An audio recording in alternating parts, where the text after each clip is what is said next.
Your favorite crab meat pizza has arrived, Mom. Enjoy to your heart's content. As my daughter-in-law places the plate before me, her kindness seems out of character. I can't help but question this abrupt shift. It strikes me that my eldest child and his wife might be orchestrating some scheme, using food as their tool. Their history of hostility and past attempts to deceive me weigh heavily on my mind. The lavishness of this pizza only adds to my skepticism. Their sudden display of kindness feels more like a calculated move than genuine warmth. Trusting them blindly would be naive. It's clear they're plotting something. I refuse to be underestimated. I possess the capability to defend myself and reverse any situation if necessary. My name is Mary, a housewife in her 60s. Since my husband's passing years ago, I've lived alone. Initially, when my eldest child and their spouse proposed I move in with them, I declined. They were newlyweds, and I wanted them to relish that special phase. Nevertheless, they insisted on residing nearby out of concern for my well-being, a gesture for which I was genuinely appreciative. Their frequent visits, despite my reassurances that they needn't feel obligated, were a testament to their caring nature. My eldest child would often express worry, prompting me to relent and indulge their concern. Similarly, my daughter-in-law sought opportunities to foster a bond with me even when my eldest was occupied. I took pride in my child's choice of partner, believing her to be a person of integrity. However, I was oblivious to their ulterior motives at the time, a realization that now vexes me. Reflecting on those moments, I am irked by my own gullibility. Genuine kindness without hidden agendas is a rarity. I allowed myself to be swayed by their eloquent assurances, oblivious to the underlying truth. It wasn't until later that I uncovered their true intentions. One evening, they dropped by and ended up staying overnight, citing a lack of plans for the following day. Though I hesitated to encroach on their time as a couple, suggesting they return home since it was nearby, my daughter-in-law was insistent. "We're eager to strengthen our bond, so we'd like to stay," she asserted. Reluctantly, I acquiesced, offering them the guest room. This house, a creation of my late husband, holds many unused rooms since it's too large for just me. Despite its dustiness, my daughter-in-law graciously assisted in tidying up, showcasing her adeptness at housework and reinforcing my favorable opinion of her. In the quiet of night, I stirred, parched, and made my way to the kitchen. En route, I noticed the living room bathed in light. Intrigued, I peered in, finding them seated on the sofa engaged in conversation. Unable to resist the temptation, I surreptitiously listened in, inadvertently overhearing a dialogue between my eldest child and his wife. "I'm utterly drained," remarked the eldest child. "That old lady has us toiling like slaves, don't you agree?" "Just endure a little longer," the wife countered. "Once we secure Mom's inheritance, we're free. If her husband hadn't been a CEO, we wouldn't be in this predicament. It's astounding how easily she's deceived just because we're cordial to her. Mom's always been emotionally fragile. She'll likely bestow the inheritance upon us." I was dumbfounded by what I overheard. If their words held truth, then their kindness was merely a facade to lay claim to my late husband's estate. Had all their previous gestures been insincere? Every word they uttered to me were family bound to support each other, or so I thought. Why this fixation on the inheritance? I couldn't discern any financial troubles on his part, but perhaps he's entangled in dire straits unbeknownst to me. What drives them to such lengths for an inheritance? Is it solely for monetary gain? The behavior of the couple left me pondering, perplexed by their motives. I resolved to confront them about their recent conduct. Through inquiries within the neighborhood and among acquaintances, a startling revelation surfaced. Both of them were deeply entrenched in gambling, having accumulated an overwhelming debt far beyond their means to repay through conventional employment. It dawned on me why they were so desperate for the inheritance. My late husband had bequeathed a substantial portion to our eldest child, albeit less than what I received, yet still a sizable sum. They had recklessly squandered it, plunging into insurmountable debt. Their kindness, it seemed, was merely a guise to secure the inheritance from me. Following this discovery, I grew wary of their intentions. "Do you require any assistance, Mom? We're here to lend a hand," my daughter-in-law inquired, her words ringing hollow in light of the unsettling truth. "Your favorite crab meat pizza is here," my daughter-in-law announced cheerfully as she placed the plate before me. "Mom, eat as much as you want." Her sudden kindness struck me as odd. I couldn't help but question this abrupt change. Suspicions gnawed at me. It seemed my eldest child and his wife were orchestrating something, perhaps using food as a guise. They had a history of hostility and deceptive acts, so their newfound warmth raised red flags. It was clear to me that something wasn't right with this extravagant pizza. Their niceness felt contrived, and I couldn't shake the feeling that they were up to something. I refused to be underestimated. Despite being a housewife in my 60s, living alone since my husband's passing, I was not without my own strength. When my husband died, my eldest child and their spouse had offered for me to move in with them. However, I declined, wanting them to cherish their newlywed bliss. Yet they insisted on living nearby out of concern for me, a gesture I initially appreciated. Their frequent visits, despite my reassurances that they made me feel obligated, only fueled my suspicions. But it wasn't until one fateful night that my doubts were confirmed. They stayed over, claiming they had no plans for the next day. I suggested they return home since it was close by, but my daughter-in-law insisted they stay to deepen our relationship. Reluctantly, I agreed, offering them the guest room. In the dead of night, I caught them conversing in the living room. What I overheard shattered any remaining trust I had in them. They spoke callously about me, about their plans to secure my late husband's inheritance. They had squandered their own fortune on gambling debts, leaving them desperate for money. Their kindness towards me was a ruse, a means to an end. From that moment on, I kept my guard up. When my daughter-in-law extended hollow offers of help, I politely declined, wary of their true intentions. Their subsequent attempt to confront me about a supposed new love interest only reinforced my skepticism. Their concern was a thinly veiled attempt to maintain control over my finances, and I refused to be manipulated any longer. I could see right through her facade. It was clear she was only concerned about protecting her inheritance. Yet my daughter-in-law continued to play the role of the caring daughter-in-law, never revealing her true intentions. That's acceptable for now, I thought. The true nature of my eldest child and their spouse will be revealed in due time. All witness their true selves when the moment is right. And that moment arrived sooner than anticipated. "Happy birthday, Mom," exclaimed my eldest child, presenting me with a bag from a fancy pizza establishment. Inside were an array of pizzas, including my beloved crab meat pizza. "Thank you, but let me handle these," I insisted, prepared to start plating them. "No, Mom, today is your day. Sit back and relax. I'll take care of it," declared my daughter-in-law. She whisked the bag away to the kitchen. My eldest child followed suit, offering assistance. Despite their seemingly genuine efforts to celebrate my birthday, I remained wary. Something was amiss. As I contemplated their motives, they returned with plates in hand. Before me sat a steaming slice of crab meat pizza. "Here's your favorite, Mom. Enjoy," my eldest child affirmed, echoing their spouse's sentiments. To an outsider, it might have seemed like a joyous birthday celebration, but I knew better. There had to be something sinister lurking on that plate. I refused to be fooled. Their excessive kindness raised suspicions that couldn't be ignored.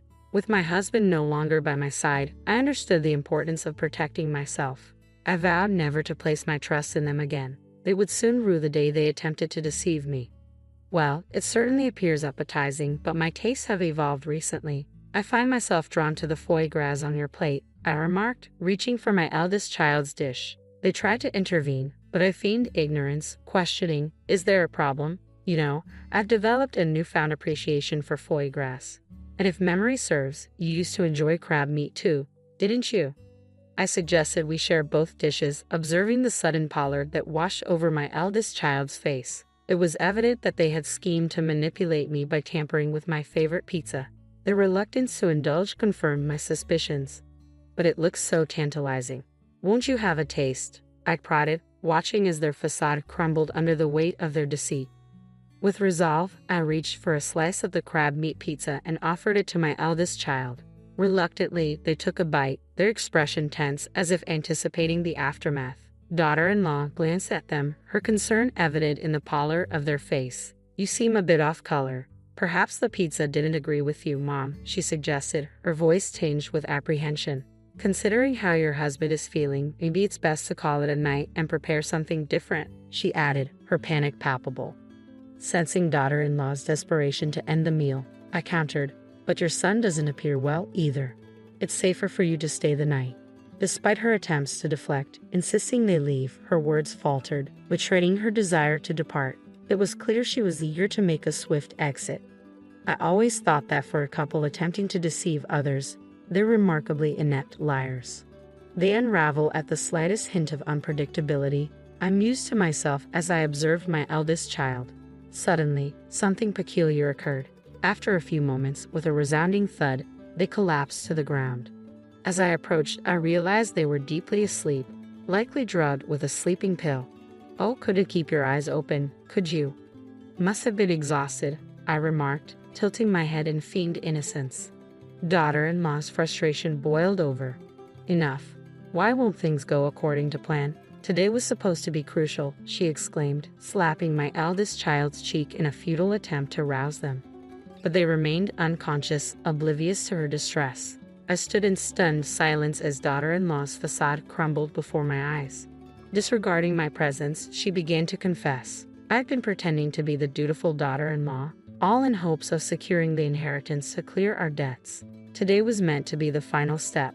We planned to incapacitate you and steal your banking card. But nothing went as planned. It's your fault, she accused, her glare piercing. Their scheme to drug me and steal my banking card under the guise of a birthday celebration was truly deplorable. I couldn't stoop to their level, so I decided to confront them head-on. I've known all along that your kindness was just a front to get to my money.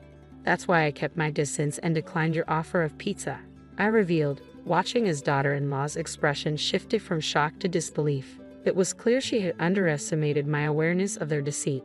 How foolish they must feel for thinking they could deceive me so easily.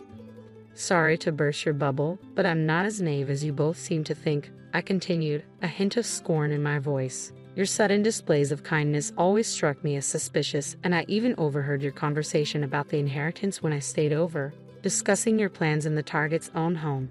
That's just plain foolish. Don't label us as fools. We've been doing our best, daughter-in-law retorted defensively.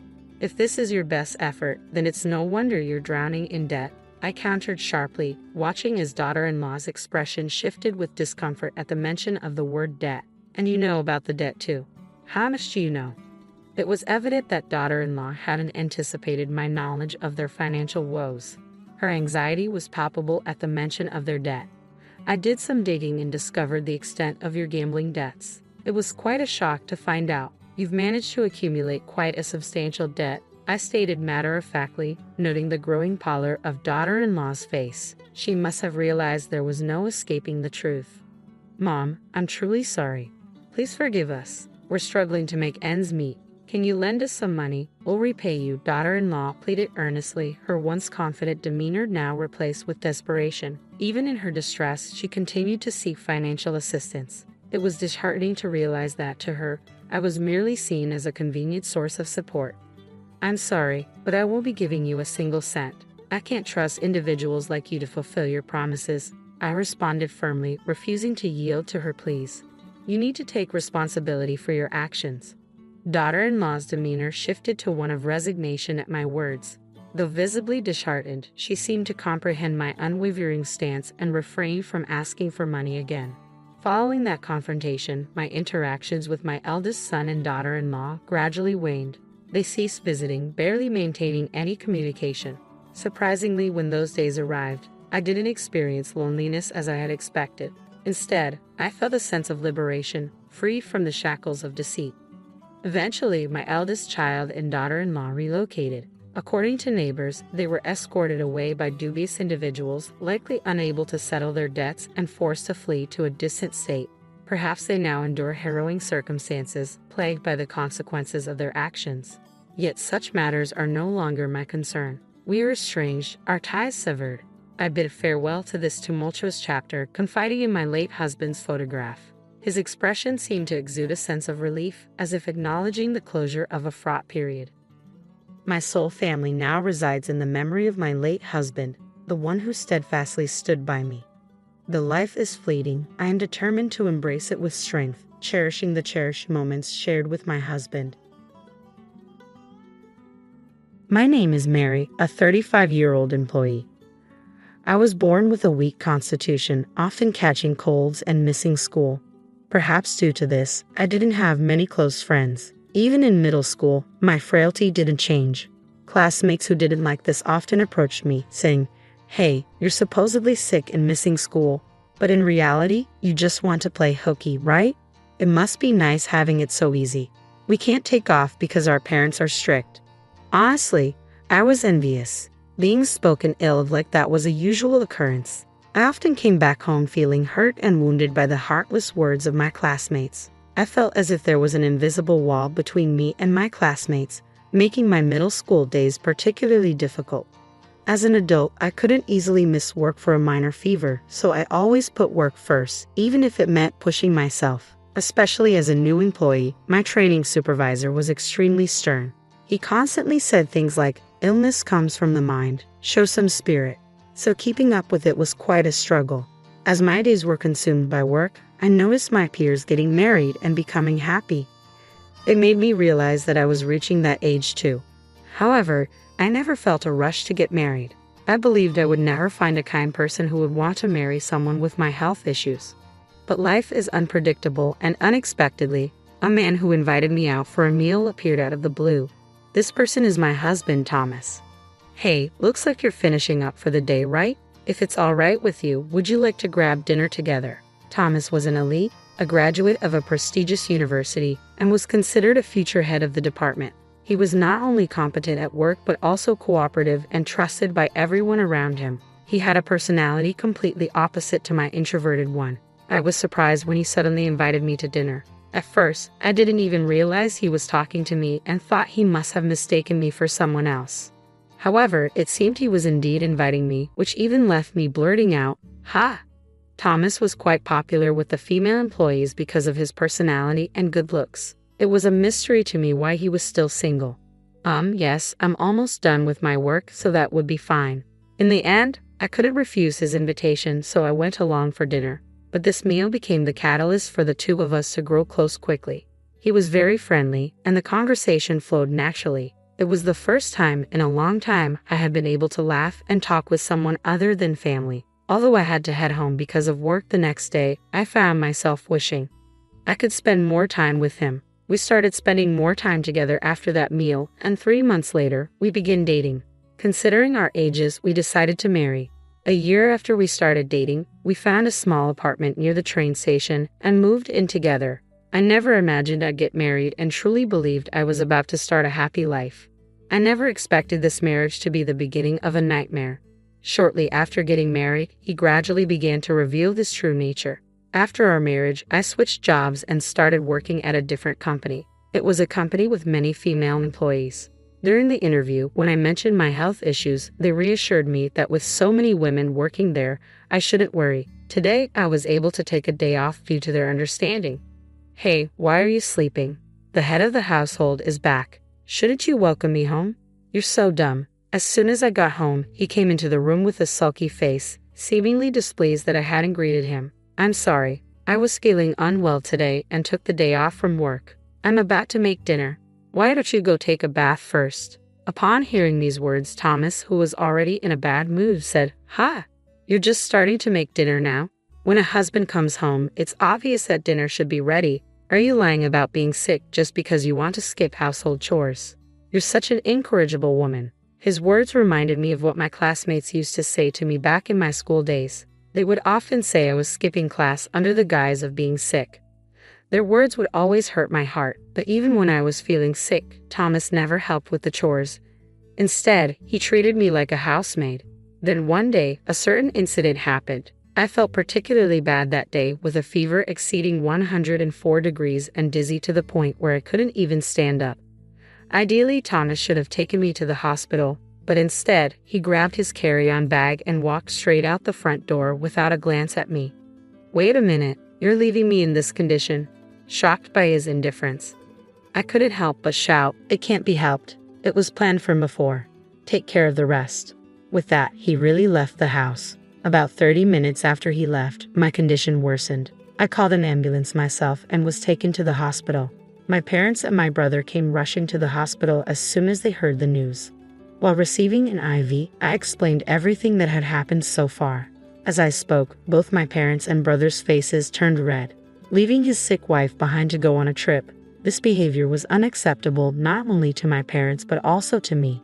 That's why I decided to carry out a certain plan with my parents and brother. I did text him that I was hospitalized, and soon after, I got a message from Thomas. I'm about to head home, so I called the house, but no answer. Are you still in the hospital? Come home and cook my dinner. Seeing this message, my brother decided to call Thomas. Surprised by the sudden call from my brother from my phone, Thomas assumed it was me and started talking arrogantly. However, when he realized it was my brother, he immediately changed his tone and started apologizing. But it was too late. With a low, angry voice, my brother said to him, "Sorry to inform you, but Mary won't be coming back to that house. She passed away." What? Even Thomas couldn't hide his surprise at the shocking words that suddenly came out of my brother's mouth. However, he soon regained his composure and said with a nonchalant tone, "I see. Understood. Once things settle down, I'll take care of the necessary procedures. Thank you for everything till now," and with that, he hung up the phone. Wouldn't most people, upon hearing their wife had passed away while traveling, rush home in a panic? Yet he, far from showing concern, hasn't even asked about the funeral schedule. In other words, he couldn't care less about me. After that, I felt something snap within me. From then on, I decided to carry out a plan that my brother had devised while he was at work. I returned home. I deliberately cleaned up the messy room until it sparkled, folded the laundry that had been hung up, and put away the dishes, taking great care not to drop a single speck of dust. During that time, I checked things like the drains and toothbrushes. After doing this a few times, my brother received a call from him. "Hey, it's rare for you to call. What's up?" Although he spoke calmly, my brother's eyes were smiling. He probably knew he would get a call. Unaware of this, he said over the phone, Can I ask you something? Did you go into my room while I was out?" "Into your room? No, I didn't go in. Why would you ask that?" Perhaps even he, as insensitive as he is, found it eerie that the room was constantly sparkling clean, so he thought my brother was entering the room and called to confirm. The thing is, the room that was messy until this morning is incredibly clean. When I returned home, the trash on the floor was thrown away, the laundry is folded. Something is weird. "Did you come to pick up Mary's stuff?" Speaking with a tremor in his voice, my brother replied, "Oh, come on, there's no way I'd do that. I never got a spare key to your room for my sister when she was alive, and our mom has been too busy with work lately to visit you there, Thomas. You must be tired to think this way." Although it was my brother who planned it, I was the one carrying it out. Even for my brother, it was impossible to enter the room without permission. Therefore, in legal terms, it's still me, his wife, who was doing this. I, who was listening to the conversation next door, had a hard time not bursting out laughing. If your room was ransacked, I could understand, but it's clean. Is there a problem with that? No, that's not it. It seemed he had something he didn't want to say. My husband fell silent. A few days later, there was another call from him to my brother's cell phone. Apparently, strange things continued to happen after that, so he consulted with the police. However, the police officer did not take his story seriously.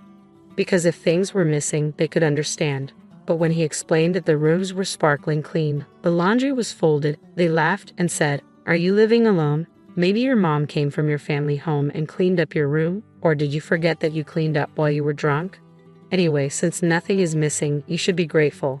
That's unfortunate, but as the police officer said, nothing is missing. That's a good thing, right? Maybe Mary's spirit is lingering in your room, cleaning it up while you're away. Upon saying this, he seemed to take it seriously and hung up with a trembling voice. Eventually, considering the potential nuisance to others, I decided to reveal myself to my husband. One day, timing it perfectly with my husband Thomas's return, I entered the room to find him asleep on the sofa, his face flushed red. He might have come back from a drinking party, or maybe the alcohol helped him sleep better. The table and floor were strewn with cans of beer. It seemed like he had fallen asleep in his drunken stupor. Seeing him fast asleep and snoring, I decided to carry out a special surprise. I had in mind, what's going on? Thomas suddenly jumped as the light, which he thought had been turned off, suddenly switched on. Seeing me, whom he believed had passed away based on the information from my brother, he let out a gasp. Ariel, a ghost, an adult man, saw me and immediately yelled that I was a ghost, tears welling up in his eyes as he stared at me. I'm sorry. I didn't attend the funeral. I promised to pray for you, so please rest in peace." He mumbled these words while putting his hands together, trembling. "Look carefully. I've got legs, right? I'm not a ghost. I'm very much alive." Confirming the existence of my legs, he turned red with anger, this time glaring at me with a terrifying expression. What the hell do you think you're doing? Do you think this is acceptable? Plus, you've even involved my parents. Unforgivable. I'll take legal action against you for this. Yes, against the outburst. I was about to execute the real surprise. Suddenly, my mother, who had been waiting outside the entrance, went to call someone. The moment he saw the person, Thomas, who had been red with anger just a moment ago, turned pale and began to sweat profusely. What's wrong? You're pale and sweating. Are you feeling unwell? Maybe you should go to the hospital. It was understandable why his complexion was poor, because the person standing in front of him was someone he had recently traveled with. It was the woman with whom he had had an affair. In reality, my brother, suspecting Thomas's infidelity, had been talking to a friend who worked in the same company since I left the job. Thomas had been getting along well with a woman named Natalie who worked at the reception of the same company. It seemed as if they were just friendly colleagues, but multiple employees had witnessed the two of them getting cozy in the break room, and rumors circulated in the company that the two might be dating. Many employees knew that he was married to me, so they immediately realized that their relationship was something more than just friendship. His good friends were torn between reporting this to me and the boss. They were hesitant because they were worried about me, who had always been weak, and how I might fall sick from the shock. Hearing this, the woman bowed her head and bit her lip, unbearably embarrassed. Thomas, feeling embarrassed, called his mother to explain the situation. In response, his furious mother shouted at us with a ferocious tone. What is this? Being my son like this, I've always disliked you. Despite not graduating from a prestigious university, you are so arrogant. On top of that, you all tricked my son and hurt him, which is unforgivable. I'll make sure you divorce. There will be no alimony. Whether it was because she had been shouting or not, she was taking heavy breaths, her shoulders heaving up and down. Of course, if she didn't know the situation, it was only natural for her to be upset, thinking we were bullying Thomas one-sidedly.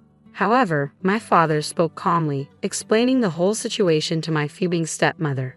The first time she heard this, she had a look on her face that said she could hardly believe it. When he explained that her son had abandoned his wife, who was suffering from poor health, to go out with his mistress who was in the room, it seemed she finally noticed the presence of this mistress. Her previous bluster was gone, and she was simply shaken. The woman, feeling completely uncomfortable, bowed her head in apology to us. I am so sorry. I will fully pay you damages. Please forgive me. Unlike her flustered boyfriend and dazed mother-in-law, the woman bowed deeply and apologized. I had her write a promissory note on the spot. When I told her I would consult a lawyer at a later date, she responded in a frail voice, "Understood." I couldn't possibly forgive someone who had done this to me. I showed him the filled-out divorce papers and said, "I can't possibly forgive you for this. I'm going to consult a lawyer about everything that's happened." After that, I divorced him. Because he didn't come to my aid when I was ill, I ended up receiving a significant amount of money. With that money, I rented a small apartment and have been commuting to work from there. The office is still full of talks about the two of them, but I don't know if it's because he's thick-skinned or what, but he continues to work as if nothing has happened. Hearing about that doesn't make me feel anything. If anything, I think, so that's what kind of man he was. I decided to try and forget about this as soon as possible and threw myself into my work even more than before. Even with difficult tasks, I worked hard to understand them while asking my boss, and it seems that my efforts were recognized as I was chosen for a 1-year overseas assignment. I am already fluent in English, so I won't have any trouble living abroad. Just as I was getting excited about my overseas assignment, I suddenly started getting repeated calls from an unknown number. Since it was an unknown number, I initially thought it was a wrong number, but since it kept calling over and over again, I thought it might be someone I know, and I answered the call. "Hello? Who is this?" When I cautiously asked, it turned out to be Thomas. "It's been a while, Mary. Have you been well? I just wanted to hear your voice and ended up calling." Unbelievable. He called me casually after what happened. I wonder what he could think of me. The more I heard his voice, the angrier I became. "What do you want now? I have nothing to discuss with you. After this call, never contact me again." Then he started talking with a desperate voice. "Wait, just listen to me for a second. Actually, I married Natalie, but she doesn't do any housework at all. Since we got married, she doesn't clean at all, and all we eat are pre-made meals. On top of that, I've started to have to take care of my mother. Honestly, I'm in trouble. Although she looked beautiful and neat, in reality, she didn't do any housework. All the meals were grab-and-go food or ready-made meals, and she didn't clean, so the floor was covered in dust. On top of everything, he had to begin to take care of his mother, and in desperation, he turned to me for help. I couldn't help but let out a heavy sigh over the phone, and I felt more certain than ever that breaking up had been the right choice. I'm sorry, but I'm scheduled for an overseas assignment, and there's nothing I can do. Besides, she's the woman you chose. You can't blame anyone else. Take care of your own wife. Upon learning I couldn't assist due to my overseas posting, he pleaded, "Help me. Take me with you to your new overseas position. I can't stand this filthy woman anymore. Life was better with you. Give me another chance." But even if he asks for another chance, he wanted this outcome. No matter how much he struggles, he can't return to the previous state. He was still talking over the phone, but I left him hanging, said I had work, and ended the call. Then I blocked his number. He didn't like that. It seems that very day he showed up at my parents' house, demanding a remarriage and help, spouting nonsense. My father called the police, and he was taken to the station. The company found out about this, and he got fired. He also got divorced, and to pay alimony, he is helping out with the family business while taking care of his mother. Apparently, the family business is physically demanding and quite harsh, and he tries to run away from home many times. But each time he is brought back by relatives, and he seems to be having a hard time every day. As Mary, nearing her late 50s, reflects on her life, she finds herself at a turning point. With her 2 children, one on the brink of marriage and the other thriving in college, she senses her motherly duties waning. As a former nurse, she contemplates a return to caregiving, feeling the pull of her profession once more. However, life throws her a curveball when she receives distressing news. Her father-in-law, Bob, has suffered a stroke. Rushing to the hospital at her husband John's urgent call, Mary's thoughts swirl with concern. Bob, always a pillar of kindness and warmth, has been grappling with the loss of his wife, Alice, for the past 3 years. Despite Mary's efforts to uplift his spirits through family gatherings and outings, she's noticed a gradual decline in Bob's energy. Just as she begins to see glimmers of his old vitality returning, the news of his stroke hits her like a thunderbolt. Arriving at the hospital, she finds Bob's daughter and son-in-law engaged in conversation, a mix of emotions swirling within her. "Apologies for my tardiness. How's Bob holding up?" I gasped out, hurting to catch up with John's sister, Isabella. Her response was a sigh of irritation as she glanced my way. Clearly annoyed. "You're late. We're in a hurry. Can you handle this?" With that brisk dismissal, she hurried off, leaving me behind. Isabella's indifference towards Bob was palpable, a demeanor she carried even when Alice, Bob's late wife, was alive. Despite Bob and Alice's unwavering kindness, Isabella remained aloof, untouched by their warmth. Left alone in the waiting area, I paced nervously, my thoughts consumed by Bob's condition. Meanwhile, John rushed in, his concern evident in the beads of sweat on his forehead and his soaked dress shirt. "Mary, how's Dad?" he asked anxiously. I shook my head, indicating I had no updates yet. John's reaction was visceral. He dropped the bags he was carrying, his complexion draining of color. "No, that's not what I meant," I reassured him quickly. "He's still in surgery. We're waiting for news." Relief washed over John, evident in the way he retrieved his fallen bags and slumped into a nearby chair. "Should we brace ourselves?" I hurried over to John, who teetered on the edge of tears, and placed a comforting hand on his back. "It'll be all right," I murmured, feeling utterly helpless with no words substantial enough to offer solace. Hours ticked by before the surgery's conclusion, and we were ushered into a small room by the doctor for an update. "The surgery went well, but there may be lasting effects," the doctor explained gently, indicating that Bob would require ongoing care. While our hearts hoped for Bob's swift recovery, the reality of caregiving loomed, a responsibility that would involve Isabella and her husband. John and I decided to reach out to Isabella to discuss the next steps. After a conversation, we agreed to convene at Bob's home, a gathering necessitated by the circumstances while Bob remained hospitalized. "I won't be his caregiver," Isabella declared bluntly, sending shockwaves through John and me. "But what are we supposed to do then?" I countered, baffled by her indifference. Isabella, nonchalant, continued toying with her meticulously manicured nails, a stark contrast to the gravity of the conversation. Her husband, Tom, simply nodded along. "What about a nursing home?" I suggested, met with Isabella's vehement refusal. "I'm not wasting money on that. This is what happens whenever I get involved," she snapped, shooting me a venomous glare. "It's like my opinion doesn't matter, so I keep quiet. If he can't go to a facility and neither of you will care for him, what's the plan?" John pressed, frustration seeping into his voice. "That's why you should handle it. I don't want some burden in my home," Isabella chuckled callously, pushing me to my breaking point. "Enough. He's your father, for heaven's sake," I snapped, my patience wearing thin. "I don't care. Why am I expected to bear the responsibility just because he's my father? He's John's father too. I've been saying you two should handle it." "I don't have a response to that. We'd love to care for him at home, but our house isn't equipped for it," I explained, feeling the weight of reality pressing down.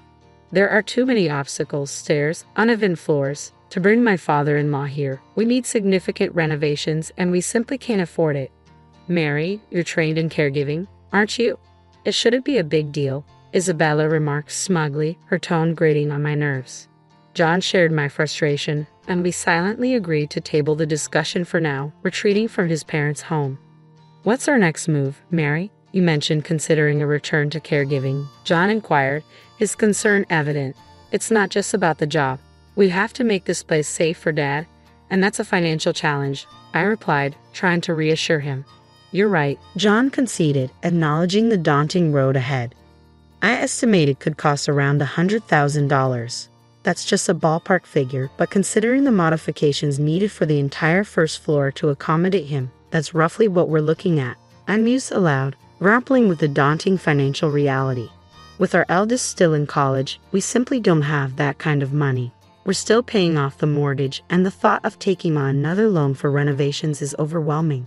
It's a difficult decision, but should we consider a facility for him? The question is, would he even be able to get in? The waitlists are long, and the expenses significant, and I doubt Isabella and her family would offer any assistance. It feels like we're stuck with no viable solution. Deciding to at least listen to my father-in-law's perspective, I made my way alone to the hospital where he was admitted. Stepping into his room, I was greeted by a sight that lifted my spirits. My father-in-law, visibly improved, greeted me with a warm smile. "Please don't apologize," my father-in-law would often murmur upon my visits. "There's no trouble at all. And look, I've brought you one of your favorite books today." "Why apologize?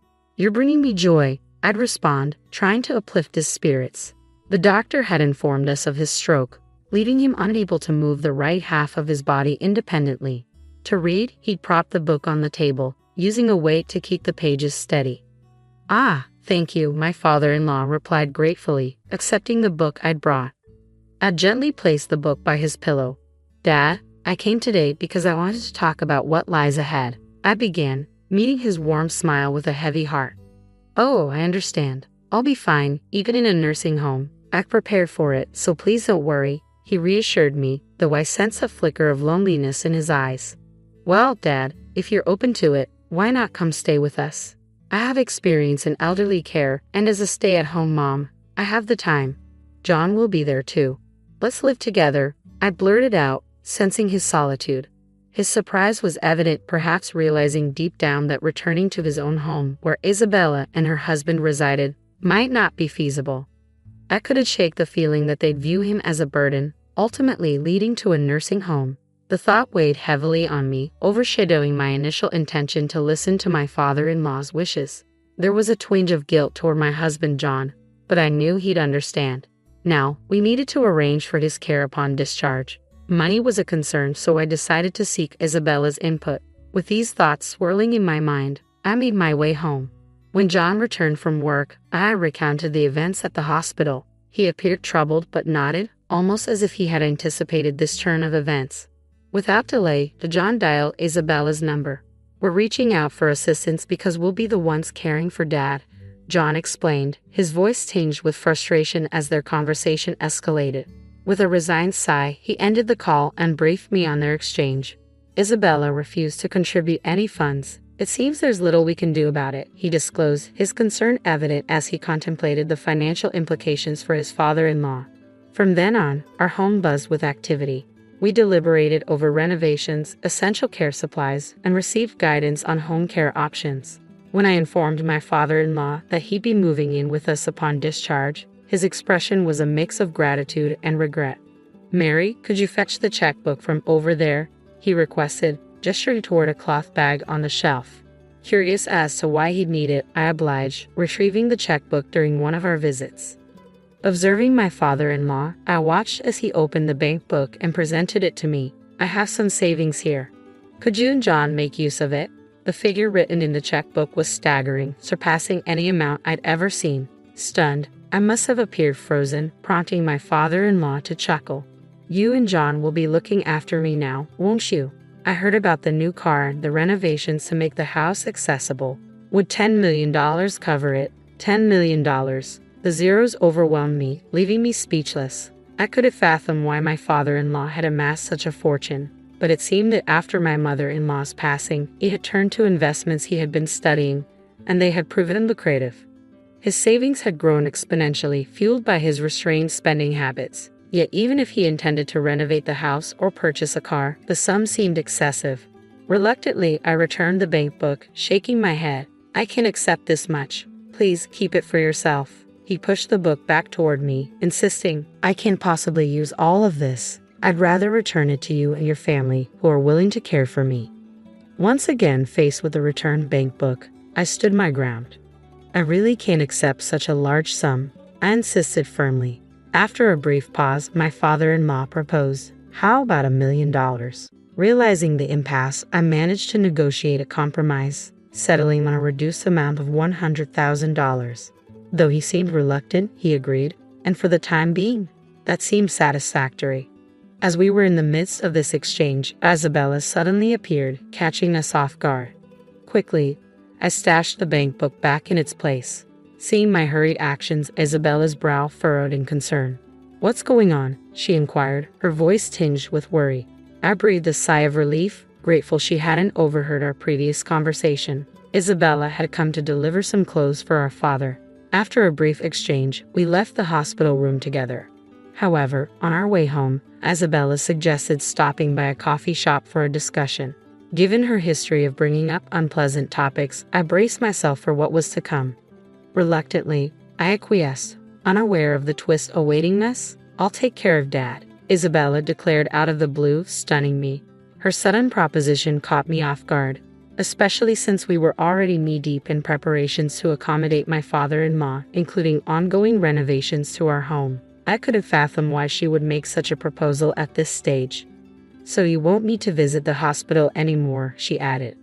"Visiting isn't solely the responsibility of the caregiver.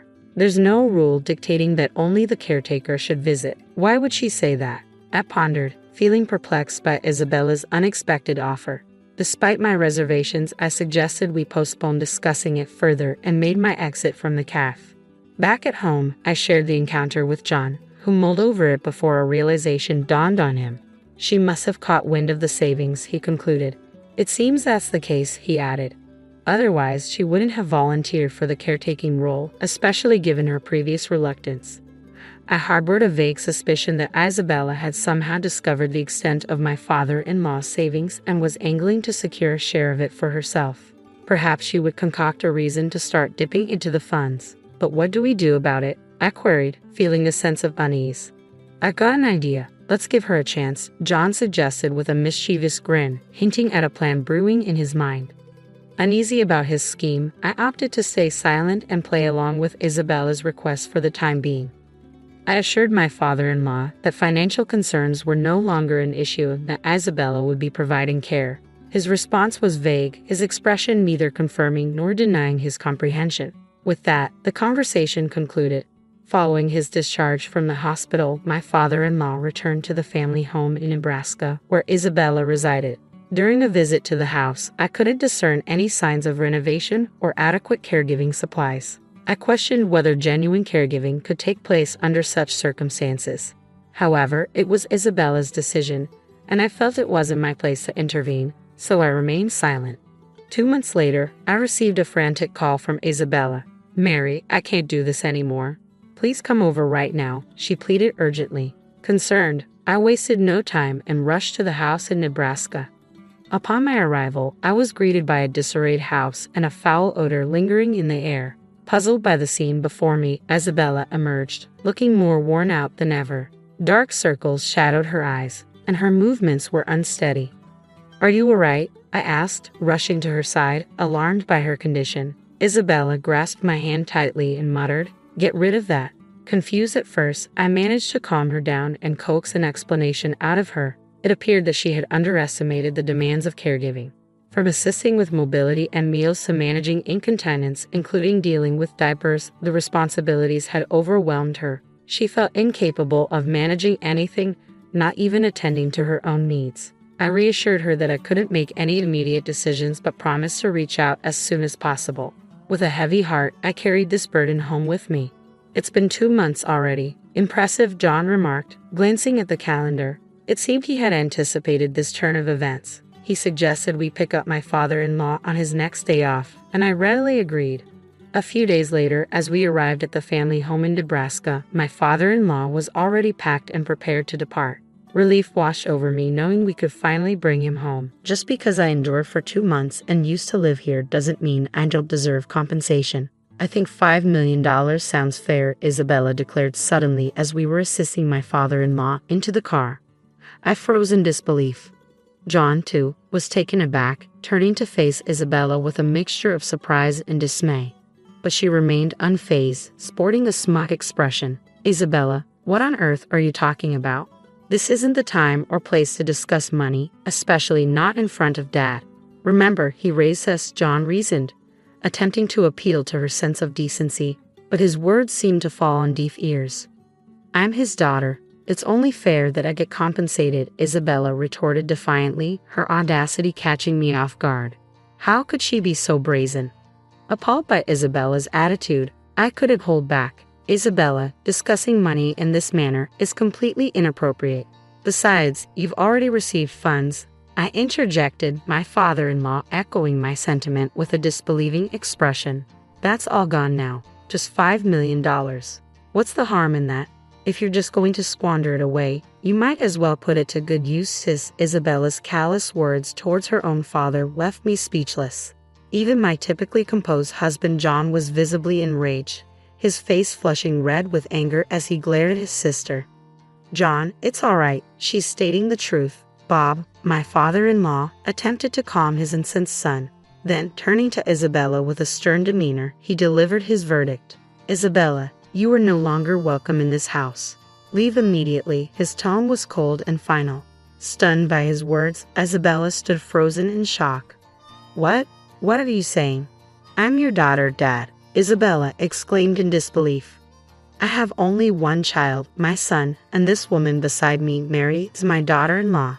I no longer recognize you. Leave with your foolish husband." Bob, my father-in-law, responded with a sternness that startled me. I had only known him to be gentle and soft-spoken, but now his eyes were steely, commanding no opposition. Even Isabella seemed subdued by his authority.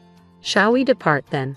We're relying on you moving forward," Bob continued, his demeanor shifting back to its usual warmth as he addressed me. With no other recourse, John and I complied with his directive. As we drove away, leaving Isabella behind in stunned silence, it felt surreal. Later, we learned that Bob had arranged with his lawyer to draft a last will and testament, ensuring that the inheritance would solely benefit John and guaranteeing that Isabella would not receive any portion of it. With Isabella gone, the house stood vacant and John and I expressed our desire to reside there. Bob gladly agreed. Isabella and her husband relocated to an apartment, but it became evident they had been tapping into Bob's finances even when he was in good health. Their extravagant spending habits landed them in debt, and now they struggle to settle it. Each day, I can't shake the feeling that this downfall was bound to happen for someone like Isabella, who lacks respect and gratitude towards her parent, regardless of biological ties. While tending to Bob's needs presents its challenges, my background in caregiving allows me to handle it without feeling burdened, and I